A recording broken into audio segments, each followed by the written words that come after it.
Hi, everyone. Thanks for joining us here in the Rochester Press Box. Bill Pucko with you, and the boys are back together. Tariq Spence. I miss Duffy, man. I missed him just before that Jet game. I had a lot to say that I'm sure he wanted to hear. Yeah, and number 27, the Sabres uniform. Good to have you back, by the way. Oh, thank you. Thank you for having me. Yeah, no, it's my Bills corner Tre'Davious White Sabres jersey that I had custom made. Tre'Davious White, the Trey White Goalie Academy. I don't know if you heard. He'll tell you himself that he was a first-round pick goalie out of his school in Louisiana. Could have went pro if he wanted to. Never allowed a goal in his entire career. If you haven't seen it, go watch the video that the Bills put together. It's the funniest thing you will ever see in your life. And I believe I'm the only person on the planet with a custom made.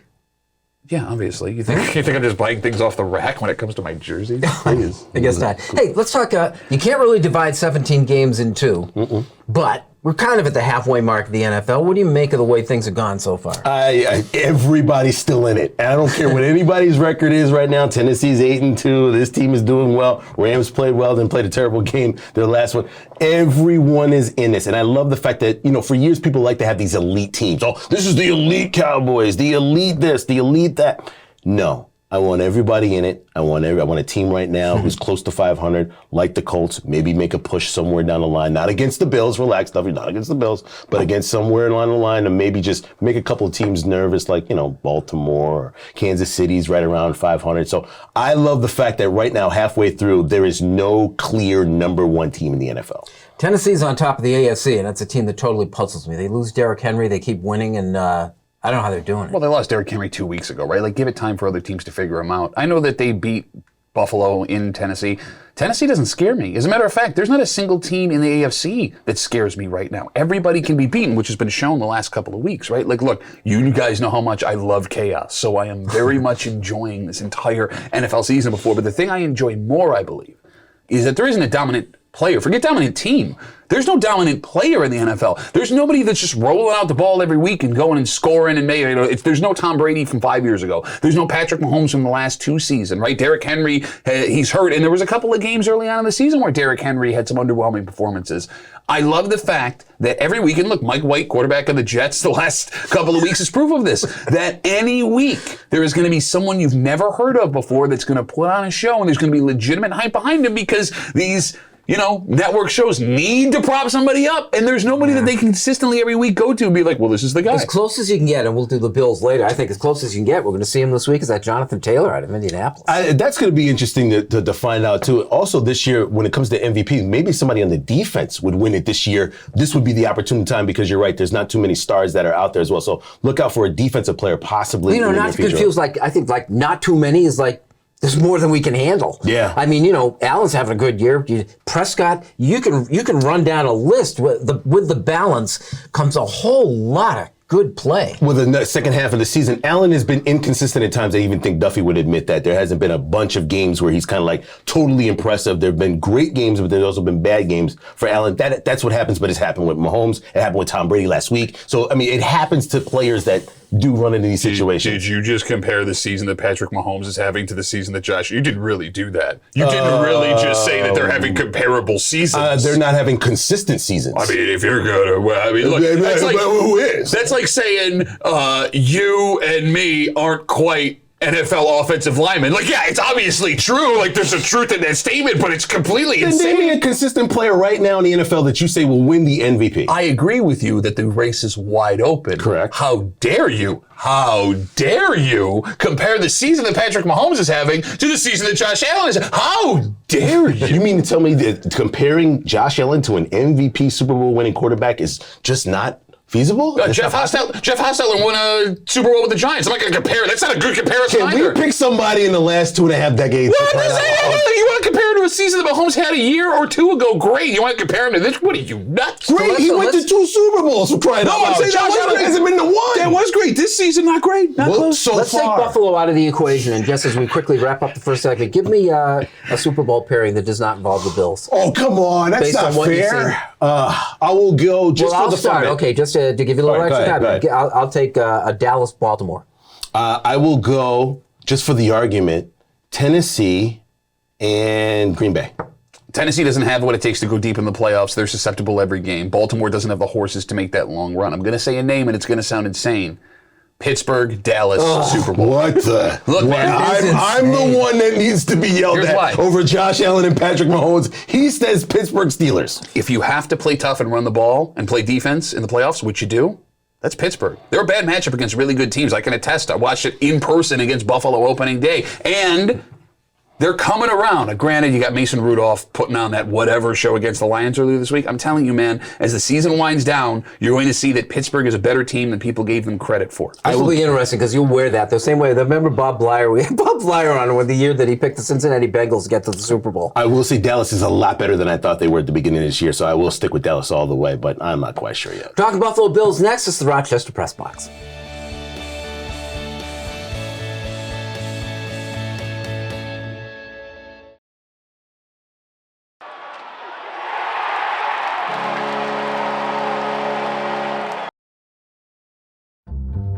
Original Bay Goodman Pizza, located on the corner of North Winton at Browncroft. There are 3 ways to get the original Bay and Goodman delivery. Go to baygoodman.com.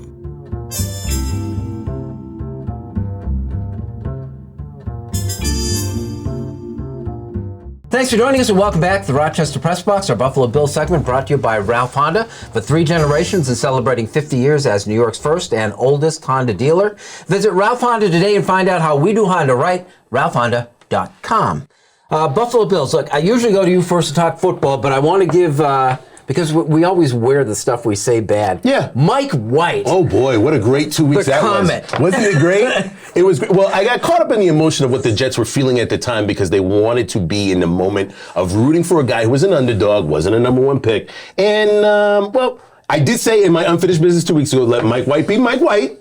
And he was. And he was. And now he is no longer the starting quarterback for the Jets. So, at any rate, I would like to know how many quarterbacks have done extremely well against that Bills defense. As I'm trying to think this season, I can't think of a single one that's done There you extremely go. well against that Bills defense. But come on, man. He threw 4 interceptions, 5 turnovers for that whole offense. You did not sit here. Well, look, it's the Colts this week, so it's the first time in a month that the Bills have played a solid team. Sure. What do you think you'll see? I mean, look, here's the thing that makes me nervous. The Colts have a very athletic offensive line. You brought up Jonathan Taylor earlier. I mean, part of it's Taylor. Part of it is what that offensive line is able to do. We'll see if Star Lotulelei, who is out with COVID right now, the big defensive tackle, is going to be able to go. If he can, that's good. Trey Edmonds, the one middle linebacker who missed last week against the Jets. You're going to need him there for his run-stuffing ability because he's not a great side-to-side player. He's a really good north and south player. This is going to be a measuring stick for the Bills, right? Because, I throw that Jacksonville loss out because of what we talked about earlier, the chaos theory happening right now in the NFL. You should be able to go out and handle this team. If not, this Bills team isn't a lock for the division, and this Bills team might be a 6-7 playoff seed instead of a division winner. And it might be all based on this game, in all sincerity. They're 7-point favorites, the Bills are over the Colts. Bills defense is the reason why they are where they are, playing extremely well. The Colts... This game does make me a little bit nervous because the fact that they basically have gotten 5 losses on the year, 5 wins on the year. But those losses, 2 of them were against Tennessee. I think 1 against Baltimore. We're talking about elite teams in the AFC. And I mean, this is going to be a fun game to watch. I'm not interested really so much in what the Colts will do. I think the Bills defense will set the tone early like they did against the Jets last week. I think they'll find a way to win, and they've got to get that offense rolling like they did last week early. If they do it, the Colts won't have a way to come back. What's the key, do you think? The key is going to be the play of Josh Allen. I'm not worried about Carson Wentz. I'm worried about the running game a little bit, but I don't think you can win an NFL game running the ball like you used to be able to. What's the key then, Tariq? Why are you shaking your head? No. I agree with him. I won the last argument. I agree with you on this one. Well, here, you know what would be probably, if I was the general manager of the Colts, I would find a way to post-trade for Mike White, because I heard last week on the press box when I wasn't here that he's the second coming of... According to Jets fans. Okay, Tony. According to Jets fans. I'm the vessel for Jets fans. Is that a goalpost? I didn't believe in Jets. I'm not saying get rid of Daniel Jones and we need Mike White. I didn't say that. I'm the vessel for the Jets fans. They ran with their emotions, and it cost them the game. I really think of one guy, Kurt Warner, who came from Mike White land. Romo came from there. Tom Brady. I mean, look, we can keep going and going and going. I mean, they exist, right? There's not a lot of them, but I mean, to think that after one start, a start and a drive, that guy was going to be something. To that point, quarterback-wise, Carson Wentz does not scare me. So, pick it on the line. I say the Bills will win, but by 10, not 17.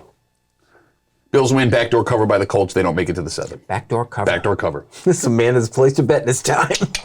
This is the Rochester Press Box, Like It or Not. The Bill segment brought to you by Ralph Honda. Like It or Not is next.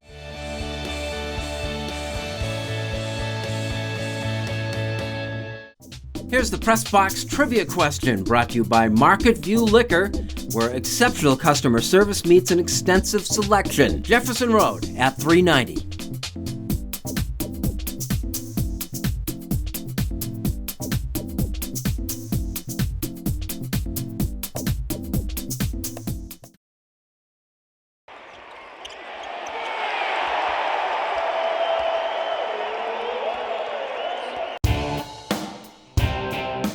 All of these things show Josh Allen has a strive for greatness inside of him. Falcon Around with Carl Falk. New episodes every Tuesday on Rock Sports Now. Here's the Press Box trivia answer brought to you by Market View Liquor, where exceptional customer service meets an extensive selection. Jefferson Road at 390.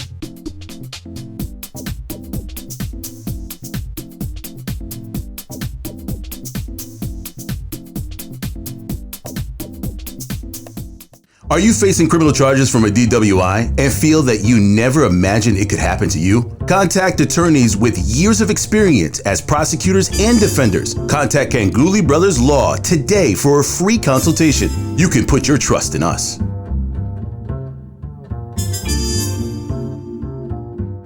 Welcome back. Thanks for joining us here in the Rochester Press Box. Our Like It or Not segment brought to you by Ganguly Brothers Law, attorneys with years of experience defending the accused. Don't go unprepared. Contact Ganguly Law today. Like it or not, the play that Teddy Bridgewater did not make on the interception for the Broncos last week. Can we make a decision as football fans? Now, granted, Teddy Bridgewater is not the future of your franchise here, but Baker Mayfield in Cleveland, they have a huge decision they have to make that is made more difficult by the fact that he's been hurt multiple times trying to make tackles on defensive players, right? You don't expect a kicker to go out of their way to make that tackle. You don't expect a punter to go out of their way to make that tackle. Granted, the turnover is his fault. I don't blame the guy. Look at what that guy's been through. He had one of the most horrific injuries in NFL history, right? Like, quarterbacks should not be expected to make those tackles. And I'll be honest with you, we'll talk about Josh Allen, the inconsistencies that he's been having.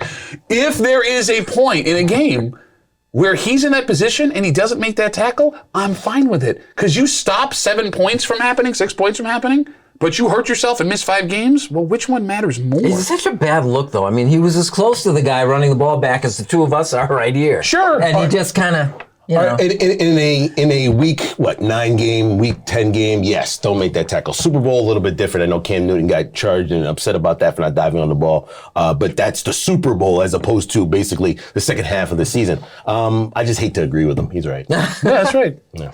Like it or not, Mike White. Don't like any of it. Caught up in the rapture of the love of Mike White. No. Noah Syndergaard. Really ask me that one. Come on. All right, let's see. Like it or not. Noah Syndergaard going to the Angels. I actually like it, and here's why. I think for the last 2 years, there's been sort of this, Syndergaard, he's going to come back. We're not quite sure. We're going to put him in. The Mets can't wait for him to come back up. The season is gone. He's not committed to come back. Well, if he had come back and pitched with the Mets, even though that they were at the point going through a pennant race or trying to make it to the playoffs, it would have showed me something even if they didn't make it.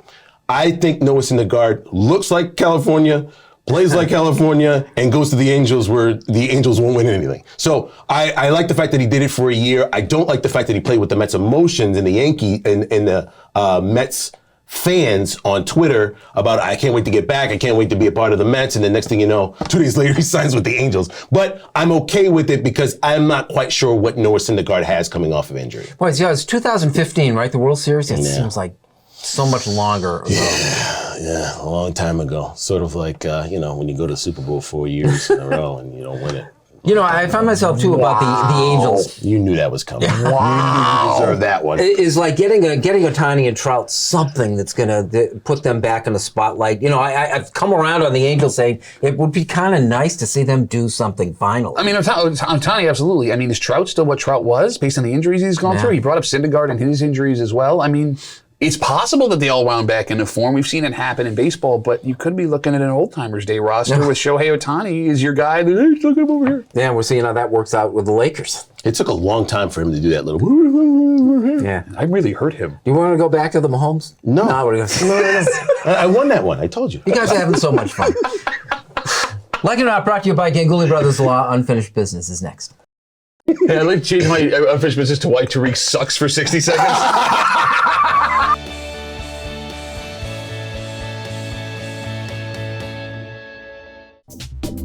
The Press Box Stat of the Week is being brought to you by McArdle's Restaurant in Fairport. McArdle's is open 7 days a week with dining available indoors and out, takeout and delivery. Come home to McArdle's.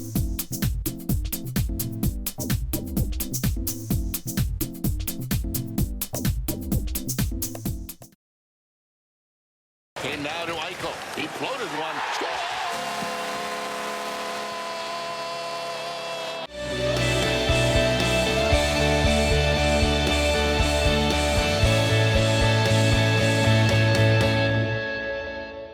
Thanks for joining us, and welcome back to the Rochester Press Box. It's time for Unfinished Business. Pat, start us off. In 15 games this season, the Sabres have the same amount of points as it took them to get in 33 games last season. And there's a reason why. It has nothing to do with Jack Eichel. It has everything to do with goaltending. 3 names: Craig Anderson, Dustin Tokarski, Aaron Dell. If you're a deep hockey fan, you're familiar with one of those names. The other 2, guys that weren't consistently NHL players, but they are playing like consistent NHL players. Anderson, hurt right now. He's going to be out for a little bit while longer. Meanwhile, Dustin Tokarski, who again was a journeyman, mostly minors hockey player, has been playing like a brick freaking wall, especially against the Penguins Tuesday night earlier this week. He stopped 45 shots against one of the best offensive teams in the NHL to preserve a 2-1 win for his Buffalo Sabres. And look, you're getting a whole bunch of offensive production against from guys you did not assume you were going to get it from. But it all comes down to goaltending. It's amazing how these replacement players that nobody knew and nobody else wanted